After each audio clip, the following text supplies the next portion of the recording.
नमस्कार, देश की बात में आपका स्वागत है। मैं हूं मनोज मानस। खबरों का रुख करेंगे उससे पहले देख लेते हैं इस वक्त की अहम सुर्खियां।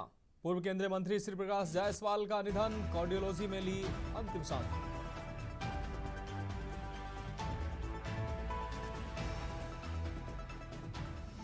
रूस के राष्ट्रपति की भारत आने की तारीख तय, 4 और 5 दिसंबर को भारत के औपचारिक दौरे पर होंगे पुतिन। 23वें भारत रूस सालाना सम्मेलन में लेंगे हिस्सा। लखनऊ में ध्यान योग कार्यक्रम में राष्ट्रपति बोली, तकनीकी के साथ समाज में बढ़ी ईर्ष्या और दुख, मेडिटेशन बचने का कारगर उपाय। दिल्ली की जहरीली हवा को लेकर मोदी सरकार पर बरसे राहुल गांधी, पीएम की चुप्पी पर उठाए सवाल। दिल्ली देहरादून एक्सप्रेस वे पर बड़ा हादसा, कार पर पलटा तेज रफ्तार डंपर, 7 लोगों की दर्दनाक मौत। और बौद्धों पर हिंदू कानून लागू होने के खिलाफ याचिका दायर, सुप्रीम कोर्ट ने विधि आयोग को भेजा मामला। आप देख रहे हैं के न्यूज, खबरों का सारथी। और अब खबरें विस्तार से। खबर डिंडोरी से है, जहां एसपी वाहिनी सिंह ने आम जनता की समस्याओं, शिकायतों और सुझावों के अलावा अपनी फरियाद सीधे एसपी तक पहुंचाने के लिए एक ऑनलाइन शिकायत प्रणाली शुरू की, जिसमें अब नागरिक बिना किसी भय, दबाव या औपचारिकता के अपनी शिकायतें सीधे एसपी को ऑनलाइन दर्ज कर सकेंगे। इस नई व्यवस्था का उद्देश्य पुलिस और जनता के बीच विधिक पारदर्शिता, विश्वास, त्वरित सुनवाई व निष्पक्ष कार्रवाई सुनिश्चित करना है। जन सुविधा को ध्यान में रखते हुए पुलिस विभाग द्वारा एक विशेष क्यूआर कोड सिस्टम लागू किया गया है, जिसमें कोई भी नागरिक अपने मोबाइल से क्यूआर कोड स्कैन कर सीधे ऑनलाइन फॉर्म में अपनी समस्या दर्ज कर सकता है। इसमें आप 2 मिनट में स्कैन कर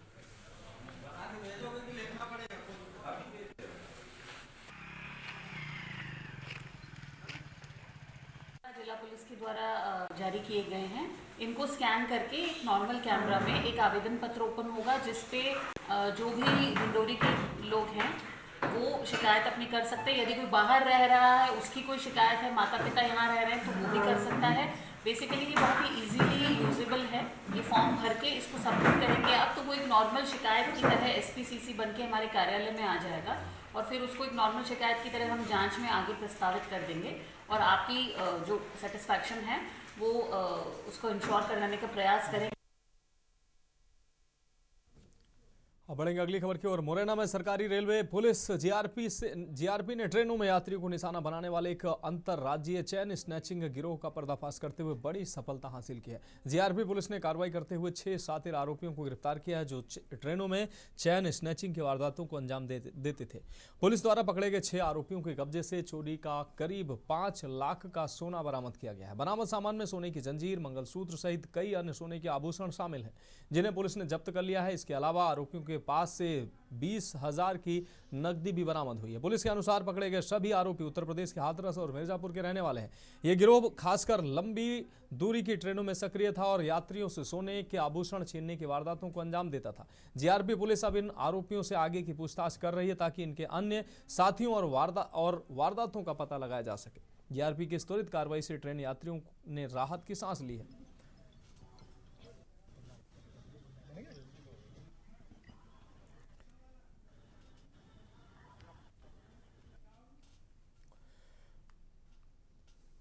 अब बढ़ेंगे अगली खबर की ओर। रायपुर छत्तीसगढ़ से यह अहम खबर है, जहां राष्ट्रीय सुरक्षा और कानून व्यवस्था के सबसे बड़े वार्षिक समागम 60वें पुलिस महानिदेशक और महानिरीक्षक सम्मेलन में भाग लेने के लिए प्रधानमंत्री नरेंद्र मोदी छत्तीसगढ़ की राजधानी रायपुर पहुंच गए।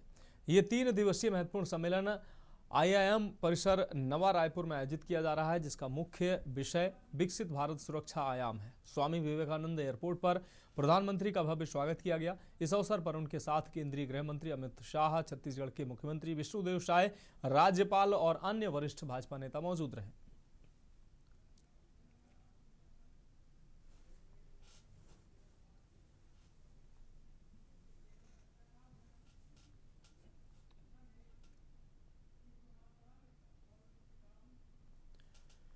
बढ़ेंगे अगली खबर की ओर। नवा रायपुर के भारतीय प्रबंधन संस्थान आईआईएम में आज से डीजीपी आईजी कॉन्फ्रेंस की शुरुआत हुई। पहला कार्यक्रम दोपहर 2 बजे से आयोजित हुआ, जिसमें प्रतिनिधि, आमंत्रित अतिथि और पदक विजेता शामिल हुए। इस सम्मेलन में देश के 3 सर्वश्रेष्ठ पुलिस स्टेशनों को सम्मानित किया गया। ये पुरस्कार केंद्रीय गृह मंत्री अमित शाह ने वितरित किया। इस अवसर पर इस वर्ष गाजीपुर थाना दिल्ली को प्रथम स्थान मिला है। वहीं दूसरा स्थान अंडमान के पहरगांव थाना और कर्नाटक के कबितला रायचूर थाने को तीसरा स्थान मिला है। अलग अलग श्रेणियों में थानों के बीच प्रतियोगिता हुई। 70 थानों में से टॉप 10 थाने का चयन किया गया, जिसके बाद ये पुरस्कार वितरित हुआ।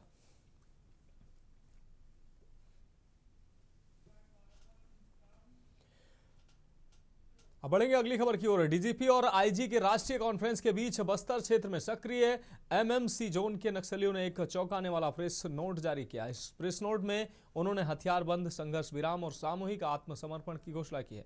एमएमसी जोन के प्रवक्ता अनंत द्वारा जारी किए गए प्रेस नोट में कहा गया है कि वह 1 जनवरी 2026 से हथियारबंद संघर्ष विराम शुरू करेंगे और उसी दिन सामूहिक रूप से आत्मसमर्पण करेंगे। प्रवक्ता अनंत ने अपने बयान में एक महत्वपूर्ण बात कही। उन्होंने कहा कि ये समय संघर्ष के लिए उचित नहीं, क्योंकि हथियार एक साध्य है, साधन नहीं। इस बयान से ऐसा प्रतीत होता है कि नक्सली नेतृत्व ने अब हिंसा का रास्ता छोड़कर शांतिपूर्ण समाधान की ओर कदम बढ़ाने का निर्णय लिया है। सामूहिक आत्मसमर्पण की प्रक्रिया को औपचारिक और सुरक्षित बनाने के लिए नक्सलियों ने छत्तीसगढ़, मध्य प्रदेश और महाराष्ट्र के 3 राज्यों के मुख्यमंत्रियों को पत्र लिखा।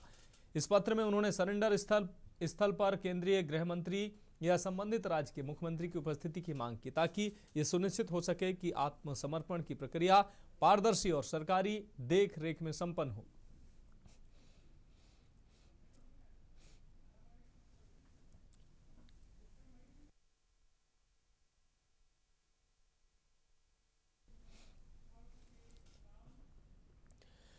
बढ़ेंगे अगली खबर की ओर। बाराबंकी से अहम खबर है, जहां महिला पर मधुमक्खियों के झुंड ने हमला कर दिया। गंभीर हालत में महिला जिला अस्पताल में भर्ती कराई गई। बाराबंकी के मजीठा के पास का ये मामला बताया जा रहा है। गंभीर हालत में महिला जिला अस्पताल में भर्ती कराई गई।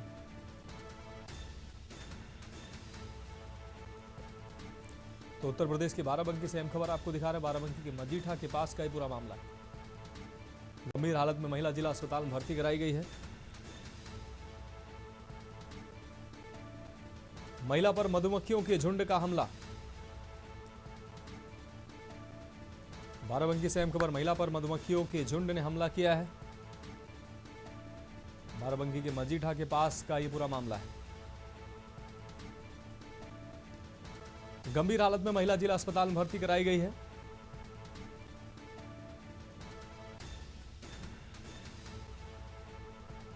बाराबंकी से अहम खबर, महिला पर मधुमक्खियों के झुंड ने हमला किया है।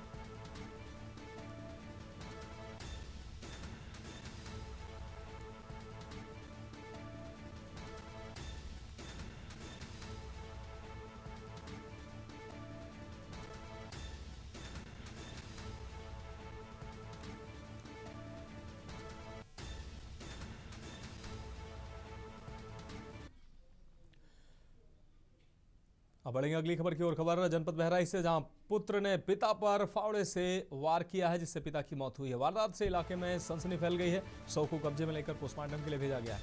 वृद्ध की हत्या के बाद परिजनों में कोहराम मच गया। जनपद बहराइच के विशेश्वरगंज थाना क्षेत्र के ठोरिया बरईपुरवा की यह घटना है। जनपद बहराइच से हम खबर आपको दिखा रहे हैं। वृद्ध की हत्या के बाद परिजनों में कोहराम मच गया। तो मंदबुद्धि पुत्र ने पिता पर हमला कर दिया है। विशेश्वरगंज थाना क्षेत्र के ठूरिया बरईपुरवा की यह घटना है। अगली खबर आपको दिखा रहे हैं। अगली खबर भी जनपद बहराइच से। बहराइच में देखिए अजीबोगरीब घटना। वन विभाग के पिंजरे में कैद हुआ युवक। पिंजरे में बंधी, आपको बता दें, पिंजरे में बंधी बकरी चुराने के दौरान वो खुद कैद हो गया। झाड़ियों में लगाया गया था पिंजरा। पिंजरे में कैद युवक को देखकर लोग हैरान नजर आए। फकरपुर थाना क्षेत्र के उमरी दहलो गांव का यह पूरा मामला है। आप तस्वीरों में देख सकते हैं। इस पिंजरे को जंगली जानवर को पकड़ने के लिए लगाया गया था और इस पिंजरे में बकरी को बंद किया गया था, ताकि उस बकरी के पास जंगली जानवर आए और वो पिंजरा बंद हो जाता। लेकिन ये युवक उस पिंजरे में बताया जा रहा है कि बकरी चुराने निकला था। हालांकि युवक उसमें कहता नजर आया कि वो ये देखने निकला था कि पिंजरा कैसा होता है, और इस दौरान वो बंद हो जाता है, पूरी रात इस पिंजरे में बंद रहता है।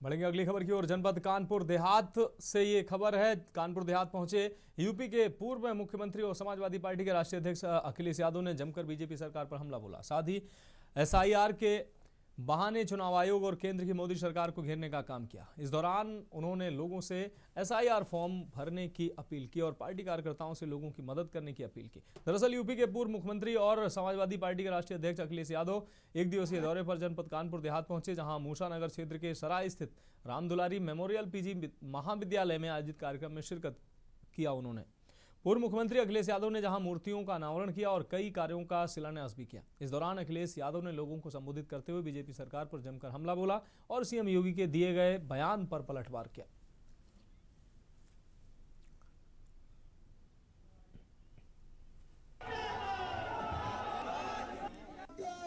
एसआईआर इसलिए जरूरी है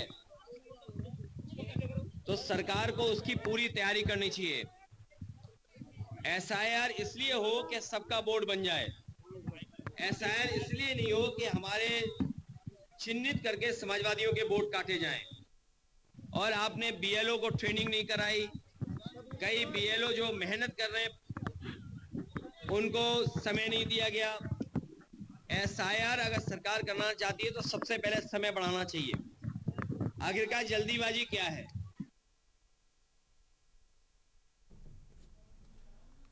बढ़ेंगे अगली खबर की ओर। कानपुर में भारतीय जनता पार्टी के राष्ट्रीय प्रवक्ता सुधांशु त्रिवेदी दिल्ली से 2 दिवसीय दौरे पर वंदे भारत ट्रेन से कानपुर सेंट्रल स्टेशन पहुंचे, जहां भाजपा के कार्यकर्ताओं ने बुके देकर उनका जोरदार स्वागत किया और सम्मान भी किया। उनकी सुरक्षा में Kanpur central station RPF inspector Siddhnath Patidar व उनकी टीम रही। सुधांशु त्रिवेदी कानपुर में 2 दिवसीय दौरे पर रहेंगे। यूनिवर्सिटी के कार्यक्रम में वो शामिल होंगे।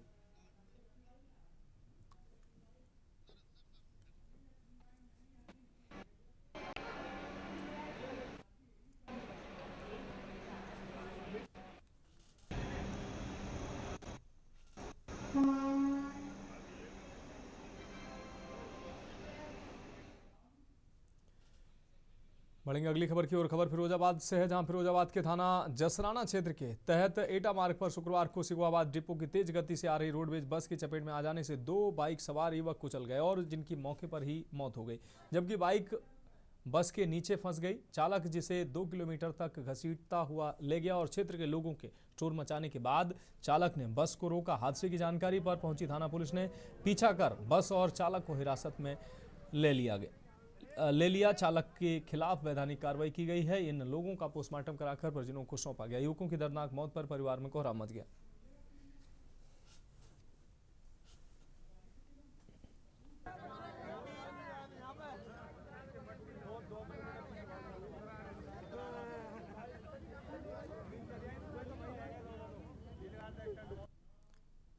अब बढ़ेंगे अगली खबर की ओर। कानपुर में महापौर प्रमिला पांडे ने मानवता की मिसाल पेश की। जनता दर्शन के दौरान ग्वालटोली की एक महिला रोते हुए पहुंची और बताया कि उसका 14 वर्षीय बेटा कृष्णा 26 नवंबर को एक दुर्घटना में गंभीर रूप से घायल हो गया है। इलाज तिलक नगर स्थित कनिष्क हॉस्पिटल में चल रहा था, जहां अब तक करीब 50,000 रुपए खर्च हो चुके थे। आर्थिक स्थिति खराब होने के चलते आगे इलाज कर पाना संभव नहीं था। स्थिति को गंभीर देखते हुए महापौर प्रमिला पांडे तुरंत कनिष्क अस्पताल पहुंची, जहां उन्होंने अस्पताल प्रशासन से बात कर 40,000 रुपए की छूट दिलाई और किशोर को डिस्चार्ज कराकर हैलट अस्पताल लेकर पहुंची। हैलट में उन्होंने जीएसबीएम मेडिकल कॉलेज के प्राचार्य डॉक्टर संजय काला से बात की और मरीज के इलाज की समुचित व्यवस्था कराने के निर्देश दिए। डॉक्टर काला ने आश्वासन दिया कि बच्चे को पूरा बेहतर इलाज मिलेगा और जल्द ही वो स्वस्थ होगा।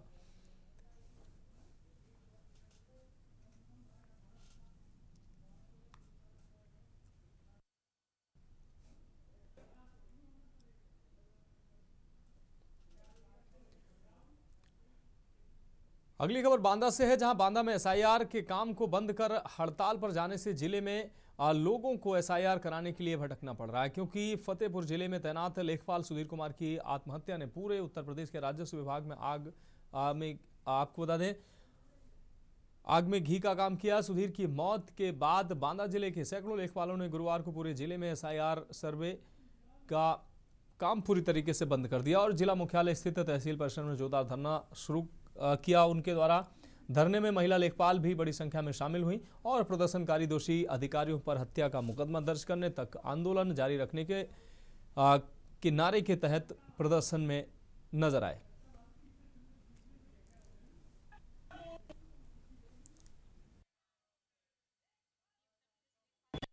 धरना दिया गया है वो हमारे एक लेखपाल साथी थे 2024 बैच के सुधीर कुमार।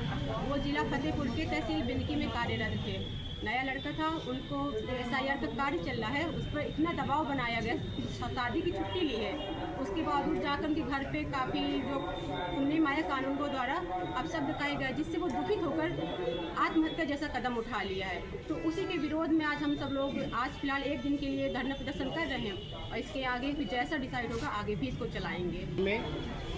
लेखपाल के साथ उप जिलाधिकारी वहाँ के सक्सेना जी हैं, उन्होंने और वहाँ के तहसीलदार और वहाँ के जो राजस्व निरीक्षक हैं, उन्होंने लेखपाल के घर जाकर बर्खास्तगी का और सस्पेंशन का लेटर दिया कि आप SIR कार्य को सही ढंग से नहीं कर रहे हैं। इसी के विरोध प्रदर्शन में उसने आत्महत्या कर दी। इसी चक्कर में उनकी आत्महत्या करने के उकसाने के उसमें FIR नहीं दर्ज की जा रही। उनके परिजन खूब परेशान हो रहे हैं।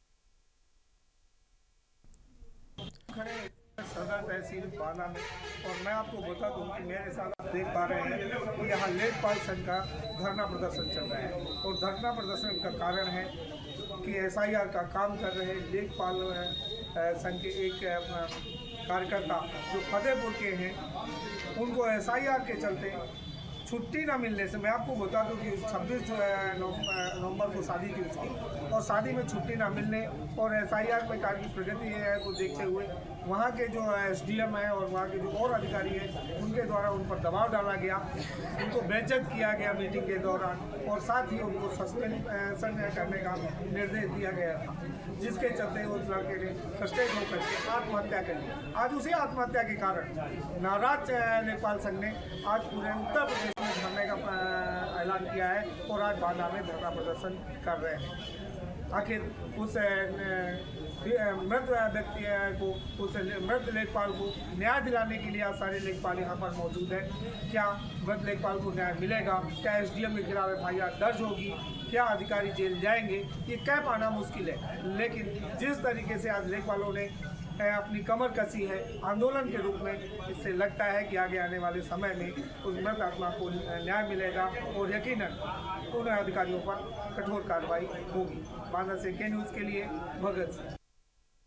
बढ़ेंगे अगली खबर की ओर। खबर कानपुर से, जहां स्वास्थ्य विभाग और HIV कार्यक्रम के संयुक्त प्रयास से एक बड़ा स्वास्थ्य जांच शिविर लगाया गया, जिसमें TB, HIV, HC से लेकर ब्लड प्रेशर और शुगर तक की जांच की गई है। करीब 987 लोगों ने इस कैंप का लाभ लिया है। वहीं हाई रिस्क क्लाइंट्स के लिए विशेष काउंसलिंग की भी सुविधा थी। इस विशाल शिविर में कुल 987 लोगों की स्क्रीनिंग हुई, जिनमें से कई लोगों को तत्काल चिकित्सा सलाह देकर इलाज शुरू कराया गया। कार्यक्रम में अपर जिलाधिकारी, TB रोग अधिकारी, CMO ऑफिस के अधिकारी, CMS उर्सुला और अन्य मेडिकल अधिकारी मौजूद रहे। कार्यक्रम का संचालन TCU टीम द्वारा किया गया। वहीं HIV से संबंधित जागरूकता और सुरक्षित स्वास्थ्य व्यवहार के लिए शिविर में मौजूद लोगों को 1097 हेल्पलाइन के बारे में भी जानकारी दी गई।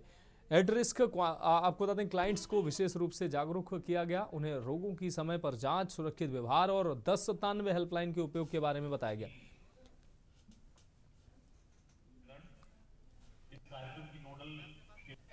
हाँ, जो संपूर्ण सुरक्षा जो अभियान है स्वास्थ्य विभाग का, उसी के क्रम में जो हमारा प्रतिष्ठित उर्सुला अस्पताल है, वहाँ की पूरी टीम ने, डॉक्टर ऋचा वाजपेयी जी ने और हमारे सभी अन्य के द्वारा ये लोगों को जो यौन जनित रोग हैं उनके बारे में जानकारी, उससे बचाव के उपाय, और यदि दुर्भाग्यवश किसी को कोई ऐसा HIV वायरस हो भी जाता है तो वो एड्स के रूप में कन्वर्ट ना हो, उसके लिए जो इलाज है उसके बारे में प्रशिक्षण है। लोगों को समय समय पर अपना स्वास्थ्य जांच कराने की जरूरत है और हमारे अस्पतालों में सारी सुविधाएं कानपुर महानगर में उपलब्ध हैं। जिसमें हमारे उर्सला के वरिष्ठ और स्पेशलिस्ट चिकित्सक यहाँ पे मौजूद हैं। इसमें हमारे स्त्री रोग विशेषज्ञ हैं, चर्म रोग विशेषज्ञ हैं, दंत वाले डॉक्टर हैं और ENT नाक कान गला वाले डॉक्टर हैं। इस तरह के स्पेशलिस्ट डॉक्टर हमने यहाँ पर बुलाए हैं। यहाँ पे फ्री स्वास्थ्य सुविधाएं सारी मिल रही हैं, परामर्श हो रहा है, जांचें हो रही हैं और सब ज़्यादा से ज़्यादा पेशेंट का अभी तक मुझे लगता है 300 से 400 पेशेंट का रजिस्ट्रेशन भी हो चुका है और ये कार्यक्रम शाम तक चलने वाला है जब तक पेशेंट आएंगे।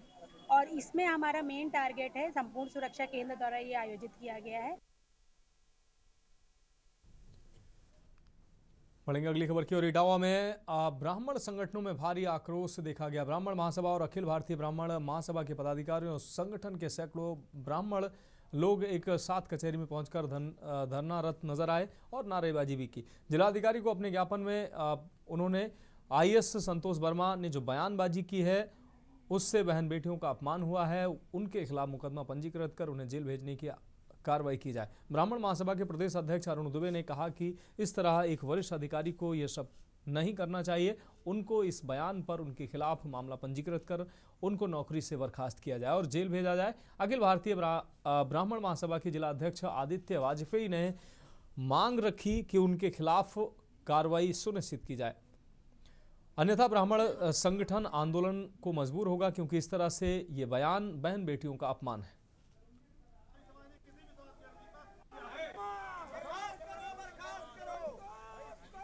पिछले 5-7 दिनों से आप देख रहे होंगे अजाक एक संगठन है, अनुसूचित जाति जनजाति कर्मचारी संघ का, उसका अभी एक अध्यक्ष तय किए गए थे। IAS पद पर आसीन है जो संतोष वर्मा। इस ऐसे पद पर, इतने बड़े पद पर बैठने के बाद जिनकी भाषा शैली, जिनके अंदर जितना जहर भरा हुआ है हमारे ब्राह्मण समाज के प्रति, आप सोशल मीडिया के माध्यम से आप सभी ने देखा होगा। हम लोग ये चाहते हैं जिस तरह एक IAS अधिकारी जो जिले की कमान संभालता है, जिले की जिम्मेदारी इस पर होती है, हर पीड़ित हर समाज के लोग इस पर जाते हैं, उसकी मानसिकता इतनी गंदी हो जाए तो उसको पद से बर्खास्त कर देना चाहिए और उसको जो भी संविधान उस पर धाराएं बनती हों इस अवध टिप्पणी पर, तो उसको जेल भेजने का काम करना चाहिए। बढ़ेंगे अगली खबर की ओर। जनपद जालौन में टप्पेबाज गिरोह ने कानून व्यवस्था को चुनौती देते हुए दिन दहाड़े एक सनसनीखेज वारदात को अंजाम दिया है। कोतवाली कोच क्षेत्र के पटेल नगर में प्रचार के बहाने 2 महिलाओं को निशाना बनाया गया और उन्हें नशीला पदार्थ सुंघाकर उनके कानों से सोने के बाले लूट लिए गए। ये घटना कोच कोतवाली क्षेत्र के पटेल नगर की बताई जा रही है। पीड़ित महिलाओं ने होश में आने के बाद अपनी आप बीती सुनाई। उन्होंने बताया कि कुछ टप्पेबाजों ने किसी प्रचार या स्कीम के बहाने उन्हें रोका और बातचीत के दौरान उन्हें नशीला पदार्थ या बेहोशी का पदार्थ सुंघा दिया, जिसके बाद वे अचेत हो गई। महिलाओं के बेहोश होते ही टप्पेबाज उनके कानों से सोने के आभूषण लूटकर फरार हो गए। घटना की जानकारी मिलते ही पुलिस महकमे में हड़कंप मच गया। सूचना मिलते ही कोतवाली पुलिस तुरंत मौके पर पहुंची। पुलिस ने घटनास्थल का सघन मुआयना किया और पीड़ित महिलाओं से पूछताछ की। टप्पेबाजों की पहचान और गिरफ्तारी के लिए पुलिस आसपास लगे CCTV कैमरों के फुटेज खंगाल रही है। फुटेज के माध्यम से आरोपियों की तलाश जोर शोर से की जा रही है।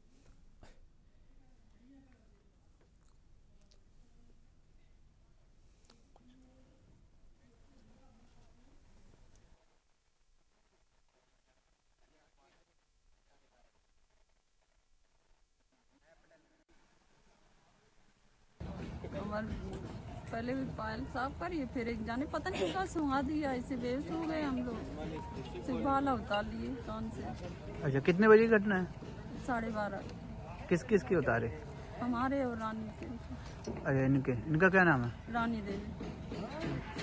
क्या बोला आपसे उन्होंने? क्या का प्रचार करने आए थे वो? लिक्विड का। काय का लिक्विड था? जय भीम वाला।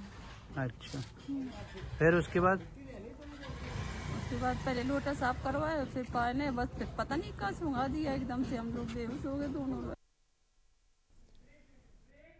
खबरों में वक्त एक ब्रेक का, जल्द हाजिर होंगे।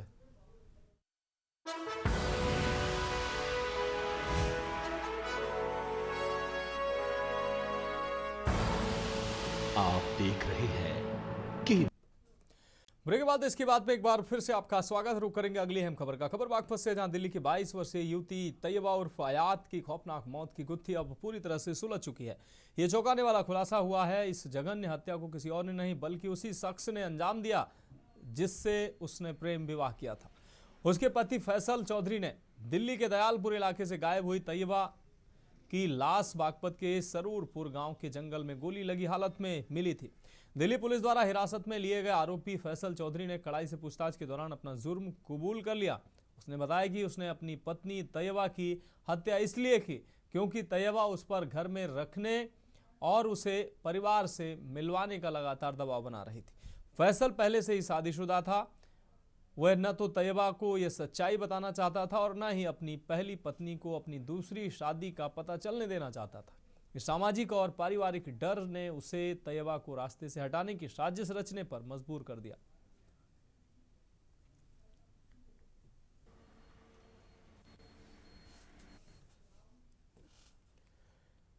अब बढ़ेंगे अगली खबर की ओर। प्रदेश के प्रभारी मंत्री धर्मपाल सिंह आज मेरठ दौरे पर रहे। इस दौरान पत्रकारों द्वारा जब उनसे आवारा और खूंखार कुत्तों की बढ़ती समस्या और उनके हमलों के समाधान पर सवाल पूछा गया तो मंत्री जी ने एक नायाब और चौंकाने वाला तरीका सुझाया।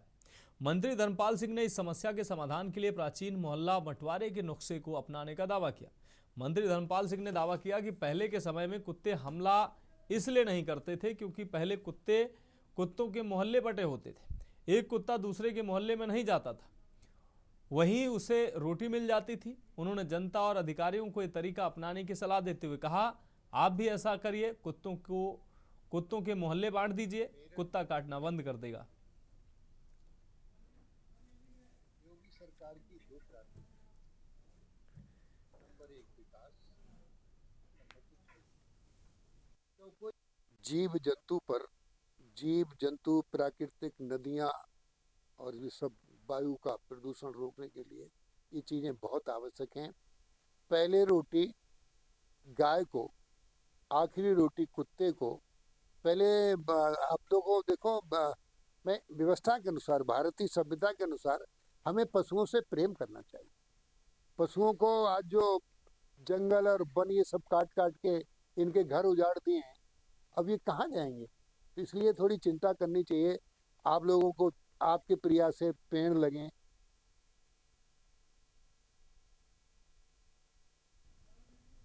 बढ़ेंगे अगली खबर की ओर। बाराबंकी में कोतवाली नगर थाना क्षेत्र के पलहरी ओवरब्रिज पर शुक्रवार सुबह एक बड़ा सड़क हादसा हो गया। तेज रफ्तार यूपी 41 AU 9486 नंबर की कार अचानक अनियंत्रित होकर ओवरब्रिज से नीचे जा गिरी और नीचे खड़े एक डंपर से जा भिड़ी।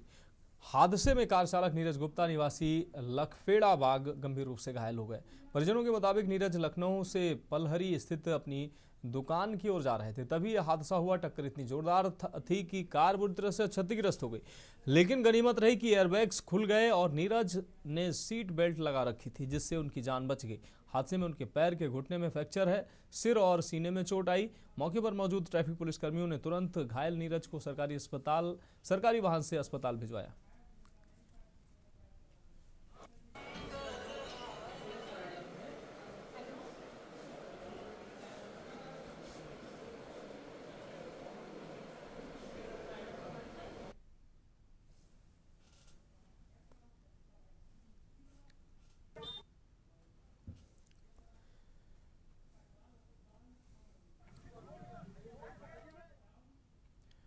बढ़ेंगे अगली खबर की ओर। खबर नोएडा से है, जहां वेंटिलेटर पर लंबे समय से जीवन निर्भर एक 31 वर्षीय दिव्यांग युवक के इलाज रोकने की अनुमति को लेकर दाखिल याचिका पर सुप्रीम कोर्ट ने सेक्टर 39 जिला अस्पताल से विस्तृत मेडिकल रिपोर्ट तलब की है।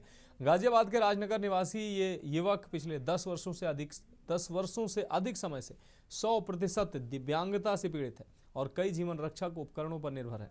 उसकी अत्यंत गंभीर स्थिति को देखते हुए परिजनों ने सुप्रीम कोर्ट में प्राकृतिक मृत्यु की अनुमति मांगते हुए अर्जी दायर की थी। पहले वर्ष 2024 में सुप्रीम कोर्ट ने उसके इलाज को जारी रखने के निर्देश दिए थे, लेकिन अब कोर्ट ने युवक की मौजूदा शारीरिक स्थिति और मेडिकल आवश्यकता पर नई राय मांगते हुए विस्तृत रिपोर्ट प्रस्तुत करने को कहा है।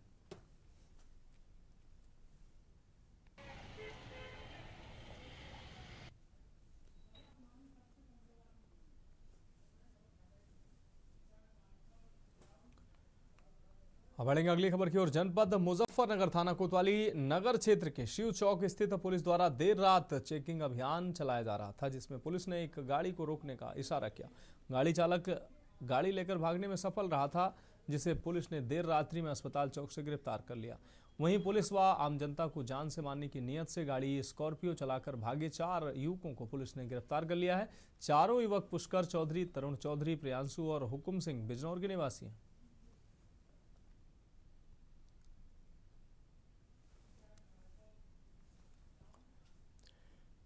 एटा में बम्बे से मिट्टी निकालते समय अचानक मिट्टी की ठाए जो गिरने से बड़ा हादसा हो गया। मिट्टी के नीचे दबने से 3 लोग प्रभावित हुए। एक महिला की मौत हो गई है, एक व्यक्ति की हालत गंभीर बनी हुई है और एक बच्ची घायल है। घटना के बाद स्थानीय लोगों में हड़कंप मच गया। मौके पर पहुंचे ग्रामीणों ने तुरंत पुलिस को सूचना दी।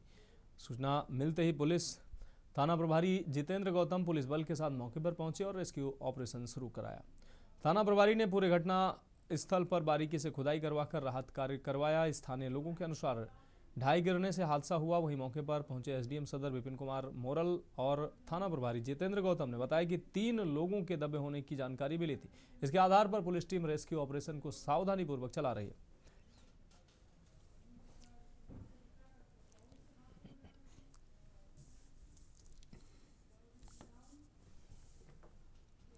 उत्तर प्रदेश के मुख्यमंत्री योगी आदित्यनाथ का कल महाराजगंज जनपद का प्रस्तावित कार्यक्रम। मुख्यमंत्री एक निजी कार्यक्रम में शामिल होने के लिए महाराजगंज पहुंच सकते हैं। मिली जानकारी के अनुसार मुख्यमंत्री योगी आदित्यनाथ महाराजगंज जनपद के घुघली विधानसभा क्षेत्र में आयोजित एक शादी समारोह कार्यक्रम में शामिल होंगे।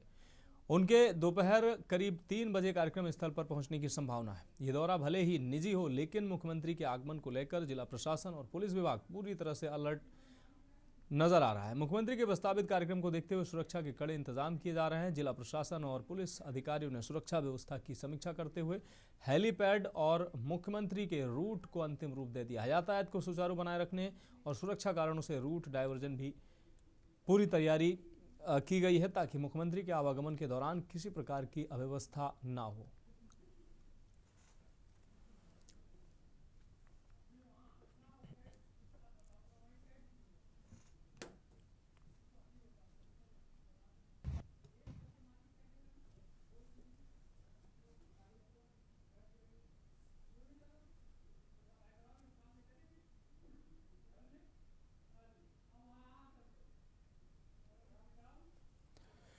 बढ़ेंगे अगली खबर की ओर। कड़ाके की सर्दी की शुरुआत के साथ ही औरैया जिले के दिव्यापुर में मानवीय पहल की गई है। नगर पंचायत ने दिव्यापुर स्टेशन के पास बेघर और जरूरतमंद लोगों के लिए एक अस्थायी रैन बसेरा शुरू कर दिया है। इस पहल का शुभारंभ आज नगर पंचायत अध्यक्ष राघव मिश्रा ने किया है। उन्होंने वैदिक मंत्रोच्चार के बीच फीता काटकर रैन बसेरा सुविधा का उद्घाटन किया। राघव मिश्रा ने बताया कि यह सुविधा सर्द रात्रों में जरूरतमंदों को सुरक्षित और मुफ्त आश्रय प्रदान करेगी। शुरुआती दौर में 20 लोगों को ठहरने की व्यवस्था की गई है, जिसे आवश्यकता अनुसार तुरंत बढ़ाया जा सकेगा। सुरक्षा कारणों से रैन बसेरे में ठहरने वाले सभी लोगों को अपना ID प्रूफ दिखाना अनिवार्य होगा। प्रबंधन और सेवा के लिए रैन बसेरे में एक कर्मचारी को 24 घंटे तैनात किया गया है।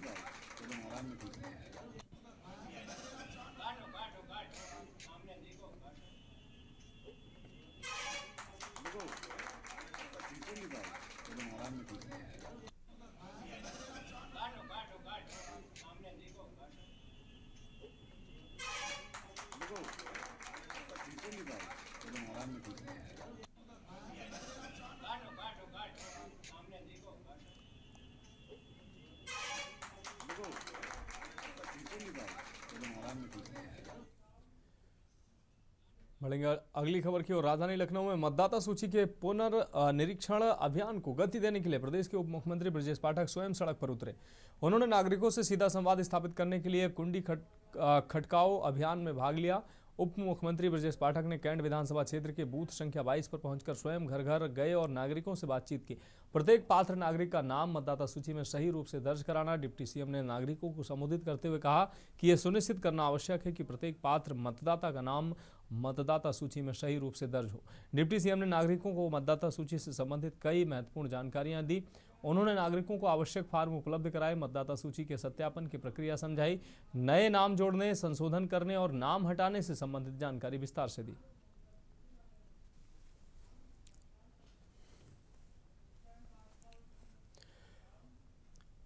उत्तर प्रदेश सरकार ने राज्य में कोडीन युक्त कफ सिरप और एनडीपीएस अधिनियम के तहत आने वाली अन्य औषधियों के अवैध व्यापार और दुरुपयोग पर नकेल कसने के लिए बड़ा कदम उठाया है।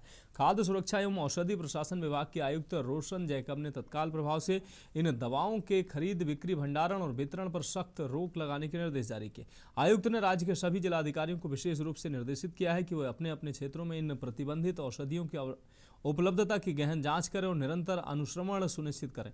इन दवाओं का इस्तेमाल नशे के रूप में किए जाने पर रोक लगाना और दवा की दुकानों से होने वाली अवैध आपूर्ति श्रृंखला को तोड़ना, औषधि निरीक्षकों और प्रवर्तन दल को बाजारों में अचानक निरीक्षण करने और नियम उल्लंघन करने वालों के खिलाफ सख्त कानूनी कार्रवाई करने के निर्देश दिए।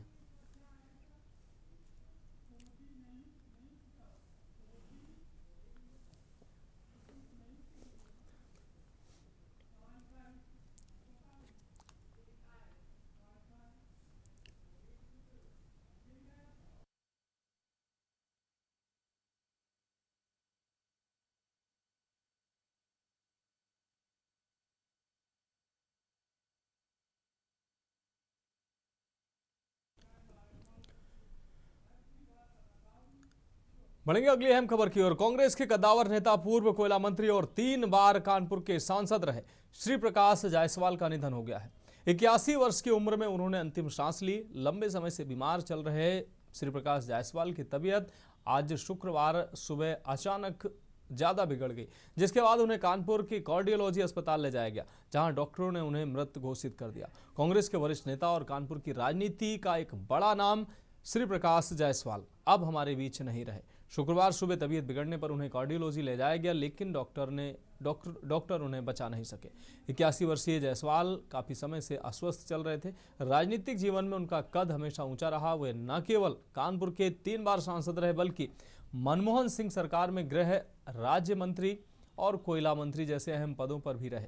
श्री प्रकाश जायसवाल ने 1989 में कानपुर के मेयर के रूप में राजनीतिक सफर की शुरुआत की। इसके बाद 1999, 2004 और 2009 3 बार लगातार कानपुर से लोकसभा चुनाव जीते, लेकिन 2014 और 2019 में उन्हें भाजपा उम्मीदवार से हार का सामना करना पड़ा। खराब स्वास्थ्य के कारण उन्होंने 2024 का लोकसभा चुनाव लड़ने से इनकार कर दिया था। कांग्रेस को कानपुर में मजबूती देने का श्रेय भी बड़े पैमाने पर उन्हीं को जाता है। केंद्रीय राजनीति में भी उनकी भूमिका बेहद अहम रही। वर्ष 2004 में वे गृह राज्य मंत्री बने और इसके बाद 2009 में मनमोहन सिंह सरकार के दूसरे कार्यकाल में उन्हें केंद्रीय कोयला मंत्री बनाया गया। कानपुर की राजनीति ही नहीं, बल्कि पूरे प्रदेश में श्री प्रकाश जायसवाल एक सादगीपूर्ण और प्रभावशाली नेता के रूप में जाने जाते थे। उनके निधन से राजनीतिक जगत में शोक की लहर है।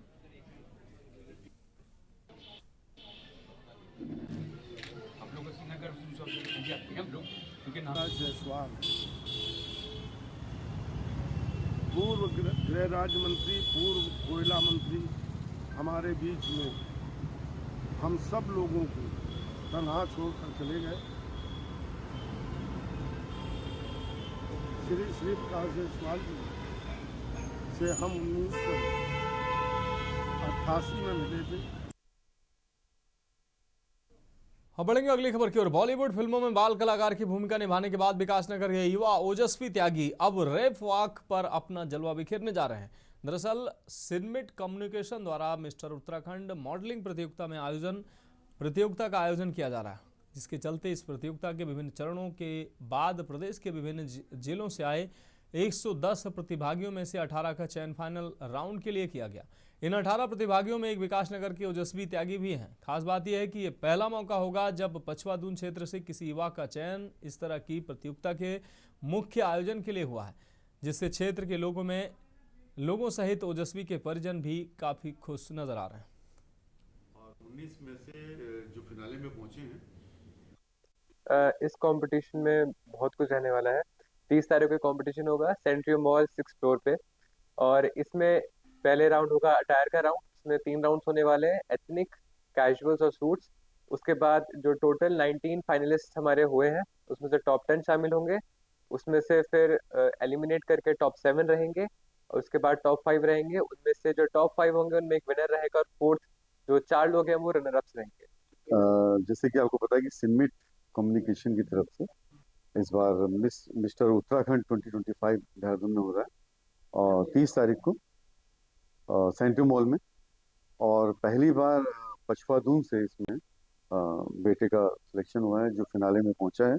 मुजस्वी त्यागी, आप सब लोगों की दुआएं, आप सब लोगों की वोटिंग बहुत आवश्यक है कि ये अपने मकाम को पाए और कहीं ना कहीं ऐसा हो कि मिस्टर उत्तराखंड 2025 का टाइटल। अब बढ़ेंगे अगली खबर की ओर। रामनगर में बीती 23 अक्टूबर को रामनगर के ग्राम छोई क्षेत्र में हुए चर्चित मांस प्रकरण के मामले में रामनगर में स्थित अपर जिला एवं सत्र न्यायाधीश की अदालत ने इस प्रकरण में जेल में बंद 3 आरोपियों की जमानत मंजूर की है। मामले में जमानत मंजूर होने के बाद आरोपियों के परिजनों में खुशी का माहौल है। इस मामले में रामनगर के वरिष्ठ अधिवक्ता दीपक जोशी ने बताया कि उक्त मांस के प्रकरण मामले में नूरजहां ने पुलिस को दी तहरीर में बताया था कि उसके पति नासिर बरेली से पिकअप वाहन में भैंस का मांस ला रहे थे। तभी छोई के पास कुछ लोगों द्वारा उनके पति के साथ मारपीट करते हुए जानलेवा हमला किया गया था। उन्होंने बताया कि इस मामले में पुलिस ने बीएनएस की धारा 109 एवं 190 के अलावा कई अन्य धाराओं में मुकदमा दर्ज किया था।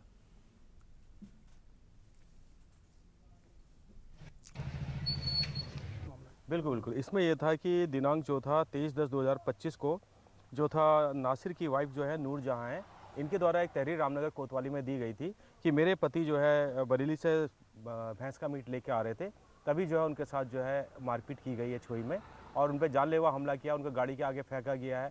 इस टाइप के सभी आरोप उन्होंने लगाए थे, जिस बाबत जो है रामनगर कोतवाली में जो है FIR नंबर 382/2025 दर्ज हुई थी, जिसमें धारा थी 190, 109 BNS में मुकदमा पंजीकृत हुआ था। बढ़ेंगे अगली खबर की ओर। लक्सर क्षेत्र के निजी स्कूल में आपको बता दें खेल महोत्सव का आयोजन किया गया, जिसमें हरिद्वार सांसद एवं पूर्व मुख्यमंत्री त्रिवेंद्र सिंह रावत मुख्य अतिथि के तौर पर पहुंचे। इस मौके पर उन्होंने खेलों में शानदार प्रदर्शन करने वाले छात्र छात्राओं को सम्मानित किया। सांसद त्रिवेंद्र सिंह रावत ने कहा कि पूरे भारत में खेल महोत्सव का कार्यक्रम चल रहा है। उन्होंने बताया कि भविष्य में 5 या 6 अन्य खेलों को भी खेल महोत्सव में शामिल किया जाएगा।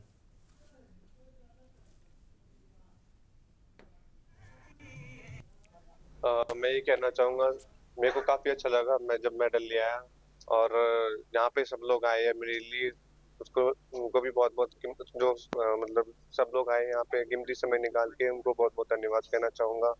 और जो मैंने मेडल जीता वो सिल्वर मेडल था और 50 मीटर 3 पोजीशन इवेंट था मेरा। और जब मैं क्वालिफिकेशन राउंड में मैंने एक नया वर्ल्ड रिकॉर्ड बनाया है, उसके बाद फिर फाइनल था तो थोड़ा सा ज़्यादा प्रेशर था, इसलिए प्रेशर के साथ लड़के अपना धीरे धीरे सेकंड पोजीशन पे आया था। फिर फर्स्ट आने का चांसेस था पर थोड़ा पॉइंट से रह गया मैं, तो इसलिए सिल्वर मेडल था मेरा। क्षेत्रवासियों में बहुत खुशी है, आज सम्मान समारोह भी रख रहे हैं, कैसे देखते हैं और SDM साहब भी यहाँ पर पहुंचे आपका हौसला अफजाई करने के लिए। मैं उन सबको बहुत बहुत धन्यवाद कहना चाहूँगा, अपना कीमती समय निकाल के यहाँ पे आए हैं, तो बहुत बहुत धन्यवाद। कैसा लग रहा है? अच्छा लगा। जापान कैसा लगा आपको? बहुत अच्छा लगा। जब आप मैच कर रहे थे प्रेशर आ रहा था? नहीं, नॉर्मल थे। 10 मीटर में जब आपने COC खेल ली तो कितना प्रेशर था? ऐसे कम ही था, नॉर्मल थे। अच्छा लगा। मेडल कौन कौन से जीते आपने? कितने मेडल जीते? कितने गोल्ड? 2 गोल्ड और सिल्वर कितने? 1 सिल्वर। 1 सिल्वर। में हम सब एक टैगलाइन सुनते हैं, राइजिंग रुड़की करके। यह ऐसा वक्त में हमारा बच्चे रुड़की का नाम रोशन कर रहे हैं नेशनल नहीं इंटरनेशनल लेवल पे। ये दोनों हमारा ओलंपिक्स में ऐसा पदक जीत के आ रहे हैं, उसके लिए सभी देश हर्षोल्लास पे मना रहे हैं। इसी वजह से आज आप सभी लोगों ने मिलके, नगरवासियों ने और इनसे मिलके इनको सम्मान और ऐसा एक स्वागत किया, ताकि ऐसा और बच्चे हमारे बीच में हैं, वो लोग भी इससे प्रेरित हुए और साथ ही साथ अपना क्या क्षमता है, क्या पोटेंशियल है, उससे आगे बढ़ते हुए हमारे राज्य के लिए और देश के लिए और गौरवशाली बने। अब बढ़ेंगे अगली खबर की। रुड़की के 2 युवा निशानेबाजों ने दुनिया के सबसे बड़े खेल मंचों में से एक 25वें समर डेफ ओलंपिक में भारत का तिरंगा बुलंद कर दिया। जापान के टोक्यो में आयोजित इस प्रतियोगिता में शौर्य सैनी और अभिनव देशवाल ने शानदार प्रदर्शन करते हुए सिल्वर मेडल अपने नाम किया और अब ये दोनों होनहार खिलाड़ी स्वदेश लौटे तो रुड़की की धरती ने उनका ऐसा स्वागत किया जिसने पूरे शहर को जश्न में बदल दिया। ढोल नगाड़ों की थाप, फूलमालाओं की सजावट और भारत माता की जय के नारों के बीच जब शौर्य और अभिनव अपने शहर पहुंचे तो लोगों ने उन्हें कंधों पर उठाकर अपनी खुशी का इजहार किया। हर गली चौराहे पर इन दोनों खिलाड़ियों के सम्मान का माहौल देखने को मिला। शौर्य सैनी और अभिनव देशवाल ने कहा कि देश और रुड़की का नाम रोशन कर बहुत गर्व महसूस हो रहा है।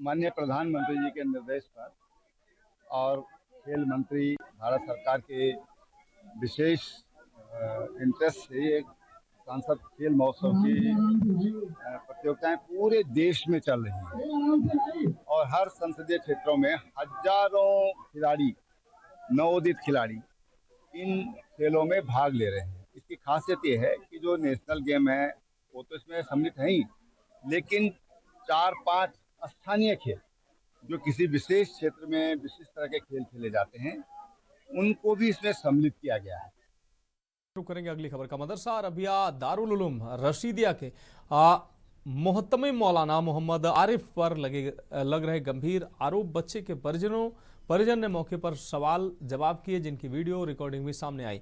वायरल वीडियो में मौलाना अपनी हरकत को प्यार करने का नाम देते दिखे। सोशल मीडिया पर भारी आक्रोश नजर आया। इसको लेकर स्थानीय लोगों में भी रोष है। मदरसे की व्यवस्था और बच्चों की सुरक्षा पर बड़े सवाल उठ खड़े हुए हैं। हरिद्वार के मदरसों में ये कोई पहला मामला नहीं है, इससे पहले भी कई ऐसे मामले सामने आ चुके हैं।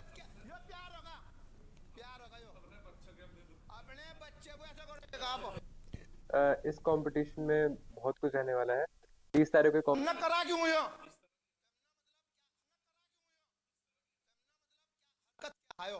क्या हरकत हो यो हरकत क्या यो प्यार होगा यो अपने बच्चे को ऐसे करोगे आप अपने बच्चों को ऐसे करोगे ये निशान आ रहा है यो भाई इसका मुंह सूझ रहा। मैंने इसके दूसरे मोबाइल में देखा फोटो, जो इसका कल का फोटो माँ में इसका ठीक है नहीं तुमने करा क्यों यो अपना बच्चा समझ करके बिठा करके तुमनो बिठा को पप्पी लेनी थी, ऐसा नहीं लेनी थी, लेनी थी तुम प्यार कर रहे थे, ऐसा नहीं होता प्यार। क्यों करा तुमने पिछली दफा क्यों तुम नोट चाप बेच के नहीं यार वोट हाथ कहाँ चाप, चलो जो कुछ होना तो हो गया। अजी क्यों हो गया?